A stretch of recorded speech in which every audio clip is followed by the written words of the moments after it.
Oi, pessoal, tudo bem?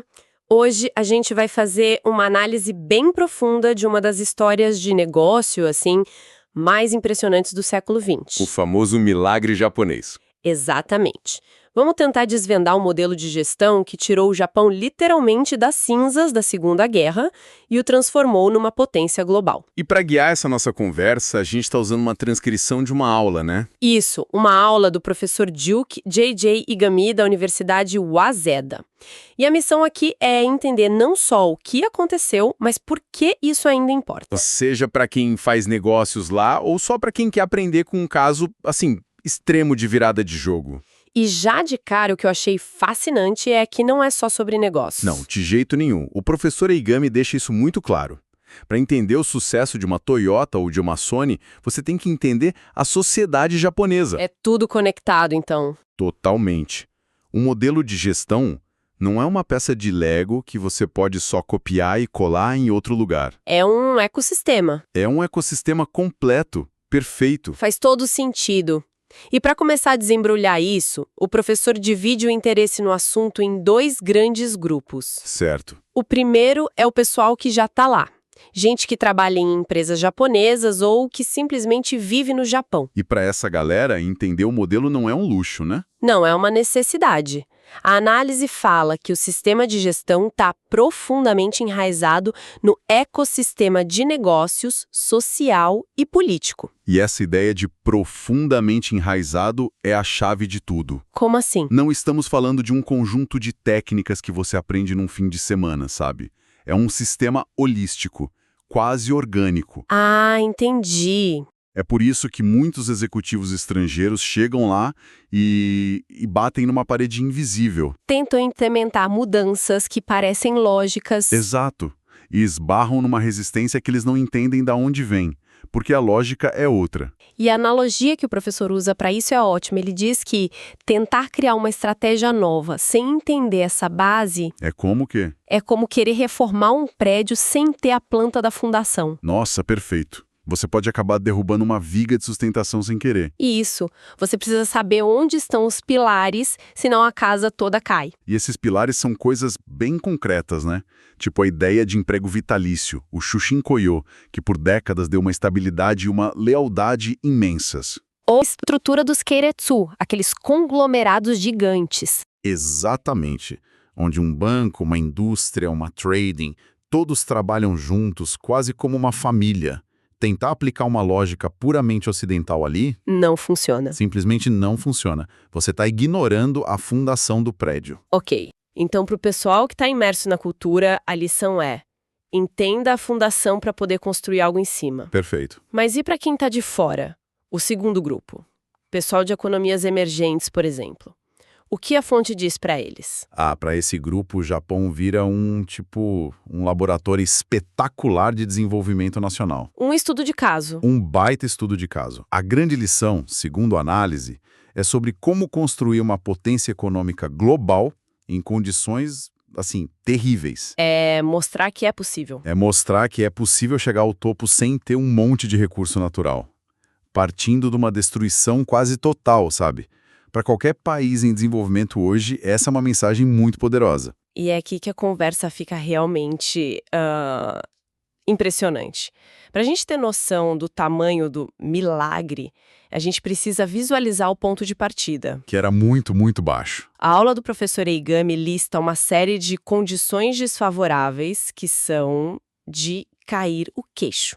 Primeiro, o território. Pequeno. Pequeno, montanhoso, o 50º do mundo em área. E isso já tem uma consequência direta, né? Pouco espaço, então desde sempre existiu uma cultura de otimização máxima. De tudo. Não é à toa que o Just in Time nasceu lá. Claro, não ter estoque parado ocupando espaço. A geografia moldou a filosofia de gestão. Exato. Segundo ponto, recursos naturais.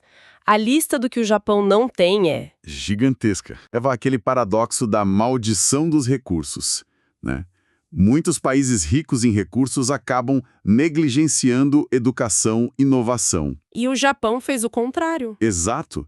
A falta de recursos forçou o país a investir na única coisa que tinha em abundância: pessoas.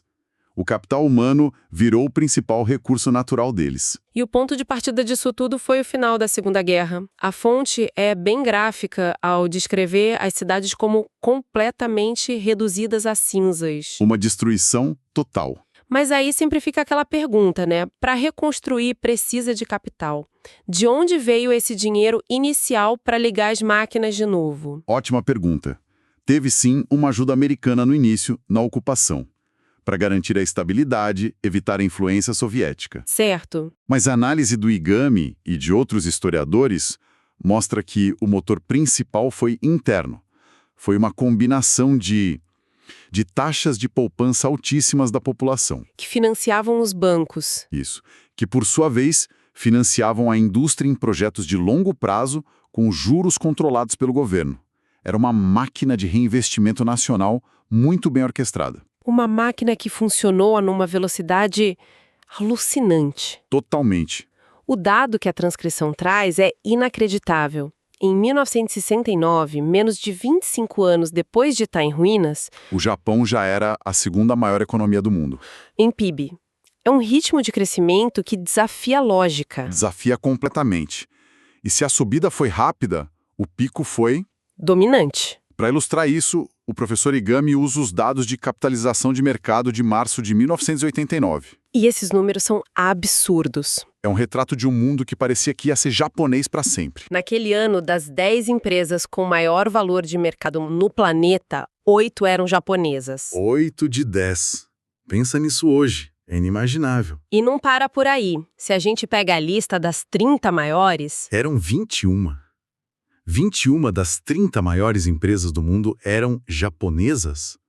Isso não é só sucesso, é hegemonia. mas o interessante é o tipo de empresa que estava nessa lista. Exato. Eram os gigantes da economia do século XX. Bancos, indústrias, energia, capital intensivo, produção em massa. É um contraste brutal com a lista de hoje, né? Que é dominada por Apple, Google, Amazon. Empresas de tecnologia, de dados, de propriedade intelectual, é outro jogo. Ou seja, o modelo de gestão japonês foi perfeitamente otimizado para vencer o jogo da economia industrial. Perfeitamente. Ele era imbatível naquele tabuleiro. O que o professor Eigami aponta, assim, sutilmente, é que depois de 1989, com o estouro da bolha, O tabuleiro mudou. o tabuleiro do jogo global começou a mudar. E o Japão, com toda aquela força, talvez estivesse preparado demais para a guerra que já tinha acabado. Enquanto uma nova da informação estava só começando. Exatamente. O que nos traz direto para a situação de hoje. Porque a análise não para na Era de Ouro. Ela encara a realidade mais complexa. E a palavra que sempre aparece é estagnação, né? Sim, a fonte reconhece que a economia japonesa está estagnada há quase 20 anos e que o país hoje mostra faces bastante diversas. Só que essa palavra, estagnação, pode enganar. Para um economista, ok.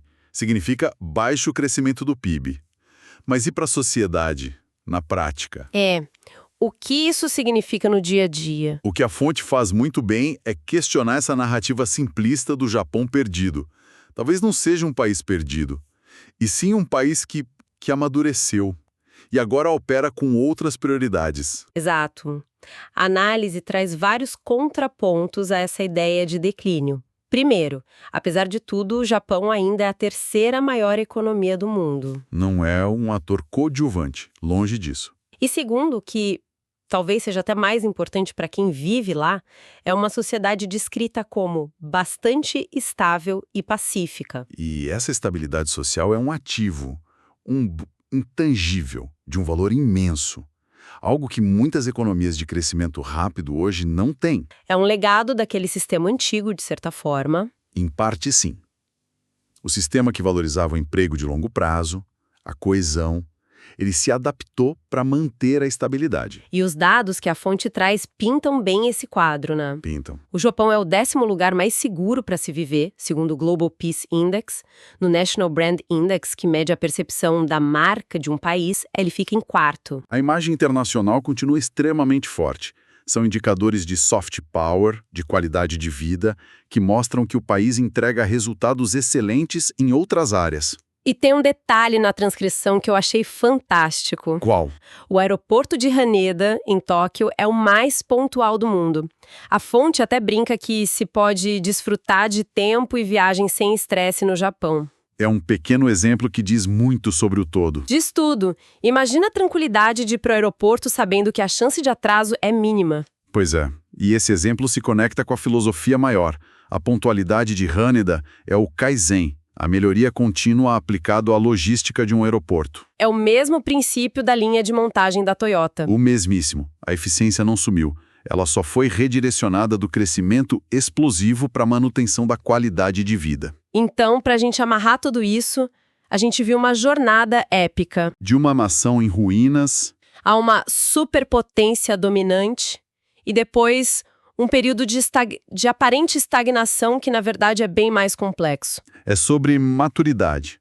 A grande lição que fica da aula do professor Eigami é que esse modelo de gestão não é um manual de instruções. Não, é um sistema vivo, inseparável da sociedade. Essa visão sistêmica é o ponto central. Não dá para só importar uma técnica assim e entender o solo cultural onde ela cresceu. E a fonte nos deixa olhando para o futuro. Sim, que é onde o desafio se renova. Como esse sistema vai lidar com as novas revoluções, né? Inteligência artificial, digitalização, tensões geopolíticas? As respostas ainda não existem. Não, mas olhar para o passado do Japão nos dá algumas pistas sobre a resiliência deles. E isso nos deixa com uma última provocação para pensar. A fonte nos deu aquele dado poderoso. O de 1989? Isso. Em 1989, 21 das 30 maiores empresas do mundo eram japonesas. Gigantes industriais, bancos. E hoje, a lista é dominada por gigantes de tecnologia. O que levanta a pergunta? Quais elementos daquele modelo clássico japonês, o foco no longo prazo, a estabilidade, a busca pela perfeição? Podem ser uma vantagem secreta nos desafios de hoje. Exato. E quais elementos, como talvez a tomada de decisão por consenso, a aversão ao risco, Podem ser os maiores obstáculos para a próxima grande transformação do país. fica aí a reflexão.